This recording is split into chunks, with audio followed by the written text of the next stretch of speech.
আমি সূরা ফাতিহাটা বাংলা এত দ্রুত বলতে পারবো, আপনি এত দ্রুত আরবিতে বলতে পারবেন না। আমি একটু বলি, তাহলে হাসবে না। সমস্ত প্রসঙ্গে বিশ্ব জগতের প্রতিপালক আল্লাহর যিনি পরম করুণা পরম বিচারদিন মার্গাম তোমার প্রসঙ্গে তোমার সাহায্য তোমাদের চালিত করে সঠিক পথে তাদের পথে যাদেরকে তোমার দান করেছে, যারা তোমার প্রতিদানের পথ রয়েছে। আমি আল্লাহু আকবার।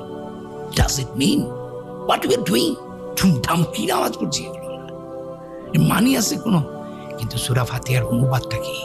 চোখে জল চলে আসে। আমি যদি বলি, বিতাড়িত শয়তানের প্ররোচনা হতে আল্লাহ তাআলার কাছে আশ্রয় প্রার্থনা করছি। পরম করুণাময় পরম দয়াময় আল্লাহ নামে সমস্ত প্রশংসা বিশ্ব জগতের প্রতিপালক আল্লাহরই, যিনি পরম করুণাময় পরম দয়াময় বিচার দিনের মালিক। আমরা তোমারই উপাসনা করি, তোমারই সাহায্য প্রার্থনা করি। তুমি আমাদেরকে চালিত করো সঠিক পথে, তাদের পথে যাদেরকে তুমি অনুগ্রহ দান করেছ, যারা তোমার রোষে পতিত হয়নি, পথভ্রষ্ট হয়নি। আমিন। আলহামদুলিল্লাহ। আউযু বিল্লাহি মিনাশ শাইতানির রাজীম। বিসমিল্লাহির রহমানির রহিম।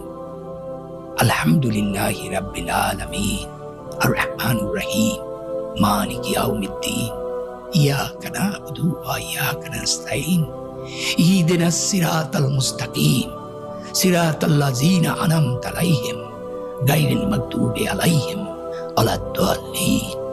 কি সুন্দর! আমি এখন যেটা আরবিতে পড়লাম, আমি প্রত্যেকটা ওয়ার্ড বুঝি, যে কারণে আমি এটা কি। এবং দেখেন সূরা ফাতিহাটা আমার দিয়ে বলা আছে, আমি নাই। আমার মানে হচ্ছে আমি আল্লাহর নবীর উম্মত হিসেবে সমগ্র মুসলমানদের প্রতিনিধিত্ব